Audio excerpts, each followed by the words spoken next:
तो भैया इस समय आईपीएल 2024 का ट्रेड विंडो पूरी तरीके से खुला हुआ है और यहाँ तक कि कुछ आईपीएल फ्रेंचाइजियों ने तो अब खिलाड़ियों को एक टीम से दूसरी टीम में ट्रेड करना भी शुरू कर दिया है। तो इसी कड़ी में आज मैं आप लोगों को ज़्यादा नहीं बस 4 ऐसे खिलाड़ियों के नाम बताऊंगा जिनकी ट्रेड की खबरें हाल फिलहाल में सामने आई है। और भाई इन 4 में से 3 खिलाड़ियों के तो फिलहाल केकेआर में ट्रेड होने की बात चल रही है और एक खिलाड़ी तो खुद केकेआर टीम का ही है जो अब ट्रेड के जरिए दूसरी आईपीएल टीम में शामिल होने वाला है। तो भैया अब ये चारों खिलाड़ी कौन है और कौन सा खिलाड़ी केकेआर में ट्रेड के जरिए शामिल होने वाला है, तो वहीं कौन सा खिलाड़ी केकेआर को अलविदा कहने वाला है, ये आपको तभी पता चलेगा जब आप इस वीडियो को कंप्लीट वॉच करेंगे।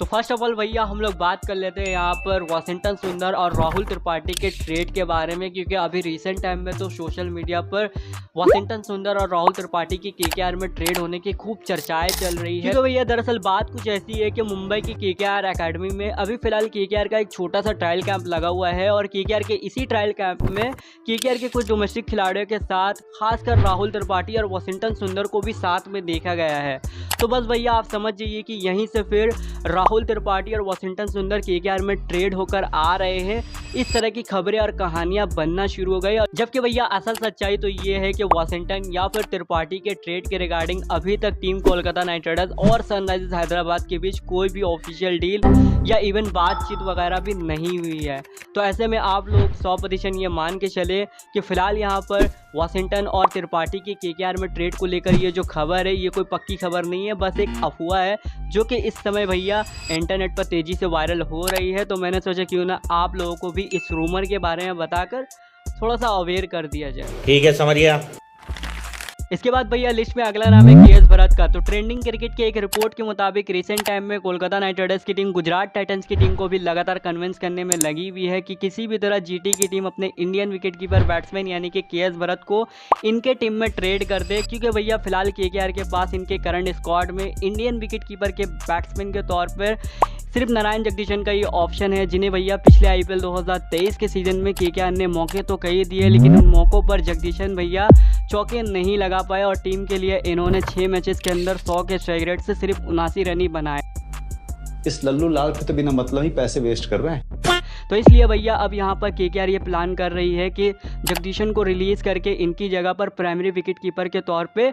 केएस भरत को शामिल किया जाए, वो भी ट्रेड के जरिए गुजरात से। एंड भाई लेट्स सपोज अगर गुजरात और कोलकाता के बीच केएस भरत को लेकर ये ट्रेड कामयाब हो जाता है तो फिर यहाँ पर केएस भरत जो है केकेआर के मजबूत बैटिंग ऑर्डर को और भी ज़्यादा मजबूत बना देंगे। इसके अलावा इस समय केकेआर में जो एक इंडियन रिलायबल विकेट कीपर की कमी है तो भरत केकेआर में आकर केकेआर की इस कमी को भी पूरा कर देंगे। ओके, तो अब फाइनली सबसे एंड में हम लोग बात करने वाले हैं शार्दुल ठाकुर के बारे में, क्योंकि रिसेंटली भैया यहाँ पर कई सारी ऐसी बड़ी बड़ी वेबसाइट्स हैं जो कि इस बात दावा कर रही है कि इस आईपीएल 2024 के ट्रेड विंडो के दौरान केकेआर जो है शार्दुल ठाकुर को भी ट्रेड के लिए अवेलेबल कर सकती है। और साथ में ये भी बताया जा रहा है कि इस बार आरसीबी जो है शार्दुल को अपनी टीम में ट्रेड करने के लिए सबसे ज़्यादा इंटरेस्टेड है, क्योंकि फिलहाल आरसीबी को इनकी टीम में एक बढ़िया इंडियन ऑलराउंडर की नीड है। एंड भैया शार्दुल को ट्रेड या फिर रिलीज करने के पीछे दरअसल एक नहीं बल्कि 2-3 कारण बताए जा रहे हैं, जहाँ पर सबसे पहला और बड़ा कारण तो ये है भैया कि शार्दुल का प्राइस टैग बहुत ही हाई है जो कि ऑलमोस्ट 10 करोड़ 75 लाख।